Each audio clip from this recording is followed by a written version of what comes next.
Sir PFI वर केंद्र सरकारने बंदी घातलेली आहे, त्याच्यावर काय पहिली विचार असं आहे की सातत्याने पीएफआयच्या संदर्भात वेगवेगळ्या प्रकारचे इनपुट्स हे सगळ्याच केंद्र सरकार आणि राज्य सरकारच्या एजन्सीजला मिळत होते.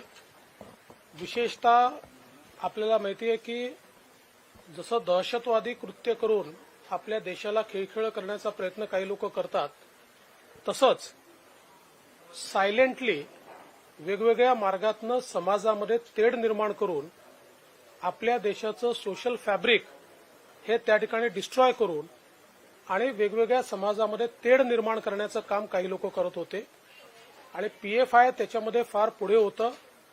व्हायलन्स कसा होईल याकरता बीजारोपण करायचं, त्याकरता पैसा खर्च करायचा, त्याकरता वेगवेगळे नरेटिव्ह तयार करायचे आणि त्याच्यानंतर व्हायलन्स घडवून आणायचा, अशा अनेक घटना या पीएफआयनी केल्याच्या लक्षात आल्या.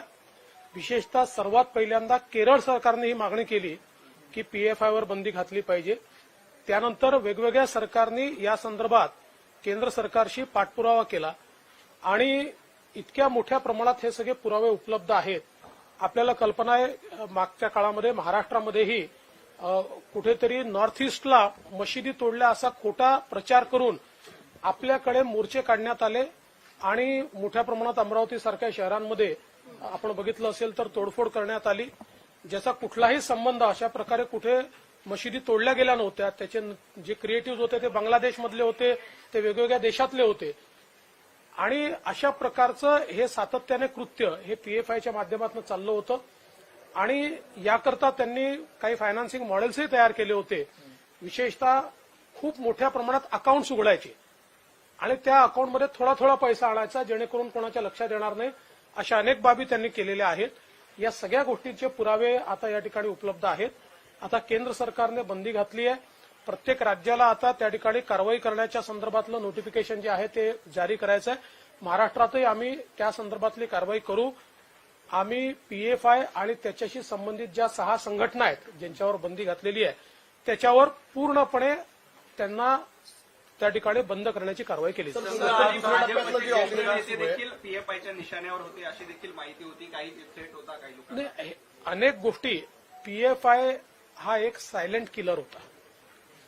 त्यांनी म्हणजे शेवटी ज्यावेळेस असं लक्षात आलं की आपली आर्मी आणि इंटेलिजन्स हे आता इतकं अलर्ट झालंय की बॉम्बिंग करणं किंवा थेट दहशतवादी ऍक्टिव्हिटी करणं हे कठीण आहे. अशा वेळी देशविघातक तत्वांनी ही एक नवीन पद्धत शोधून काढली की एक मानवी चेहरा दाखवायचा समोर आणि त्याच्या पाठीमागे लपून हे सगळं करायचं.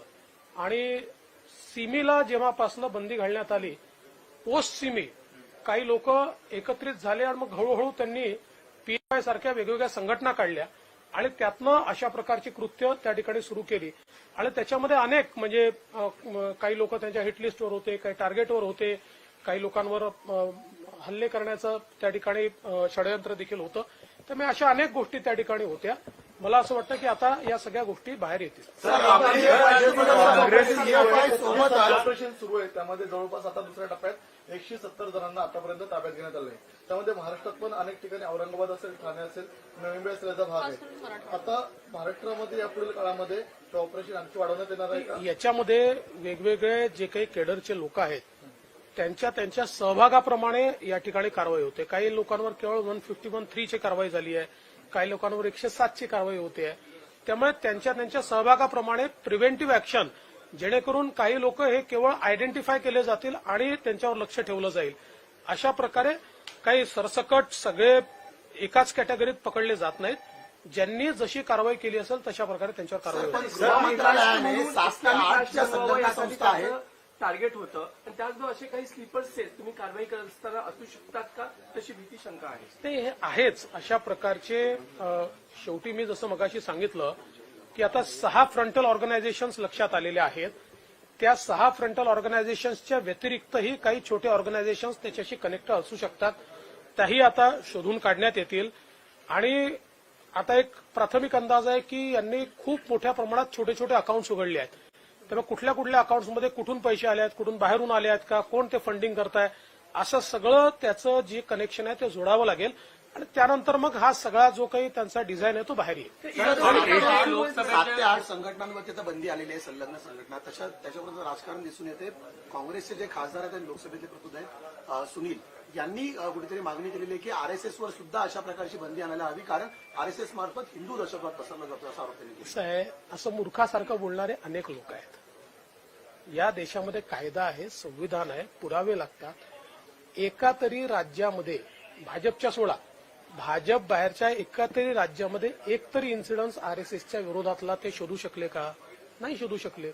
उलट या संदर्भात केरळ सारखं राज्य जे भाजपचं नाही आहे आणि केरळमध्ये दोन्ही म्हणजे पूर्वी काँग्रेसचं सरकार असताना आणि कम्युनिस्टांचं सरकार असताना त्यांनी याच्यावर बंदी घालायची मागणी केली आहे.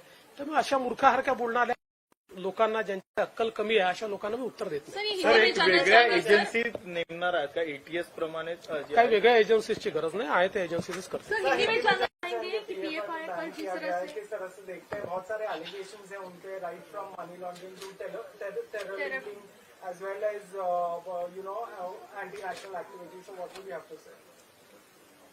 पीएफआई के संदर्भ में केंद्र सरकार ने पीएफआई और उनके साथ साथ 6 और उनके फ्रंटल ऑर्गेनाइजेशंस को बैन करने के संदर्भ में अभी एक नोटिफिकेशन निकाला है. ये नोटिफिकेशन राज्यों को भी अधिकारिता देता है. राज्यों में इसकी कार्रवाई करनी है. इसकी कार्रवाई महाराष्ट्र में भी हम लोग करेंगे, क्योंकि लगातार पिछले कई सालों से इस संदर्भ में सारे एविडेंसेस जमा किए जा रहे हैं. इनकी एक्टिविटीज पर नजर रखी जा रही है और विशेष रूप से केरल जैसे राज्य में सबसे पहले ये मांग उठी कि पीएफआई को बैन करना चाहिए. उसके बाद अलग अलग राज्यों में भी इन्होंने कार्रवाई शुरू की. ये विशेष रूप से जो माइनॉरिटीज है उसमें घुसकर वहां पर अनरेस्ट निर्माण करना, वहां पर इंडोक्ट्रिनेशन करना, लोगों का इंडोक्ट्रिनेशन करके लोगों के माइंड्स को पोल्यूट करना, इस प्रकार के काम ये करते हैं. सीधे हिंसा में भी इनका हाथ है. विशेष रूप से पिछले समय महाराष्ट्र में जो त्रिपुरा में घटना ही नहीं घटी उसके विजुअल तैयार करके मानो त्रिपुरा में मस्जिदें जलाई जा रही है, ऐसे गलत विजुअल्स डालकर महाराष्ट्र में भी इन्होंने दहशतगर्दी करने का प्रयास किया. यहाँ पर अलग अलग प्रकार से लोगों को भड़काने का प्रयास किया. कई प्रकार के गैर कानूनी धंधों में भी इनका हाथ है और ऐसे भी सबूत धीरे धीरे सामने आ रहे हैं कि इनके माध्यम से कुछ लोगों को टारगेट किया जा रहा था, कुछ लोग हिटलिस्ट पर रखे जा रहे थे. तो ऐसी कई चीजें इसमें है. विशेष रूप से इन्होंने फंडिंग की भी अपनी व्यवस्था की है. छोटे छोटे अकाउंट निकालकर उसके माध्यम से किसी के ध्यान में न आए इस प्रकार से ये टेरर फंडिंग कर रहे थे. ऐसी कई चीजें बाहर आई है. तो ये सारी चीजों के ऊपर अब आने वाले दिनों में हम लोग कार्रवाई करेंगे. राज्य सरकार का गृह विभाग इस पूरे मामले को किस तरह से देखता, क्योंकि 6 और संगठनाएं भी जुड़ी हैं. ऐसा है कि इनकी जो सारी संगठनाएं हैं, इससे ज्यादा भी संगठनाएं है या नहीं है, इसकी भी तफ्तीश की जाएगी, सब पे कार्रवाई की जाएगी. काफी सारी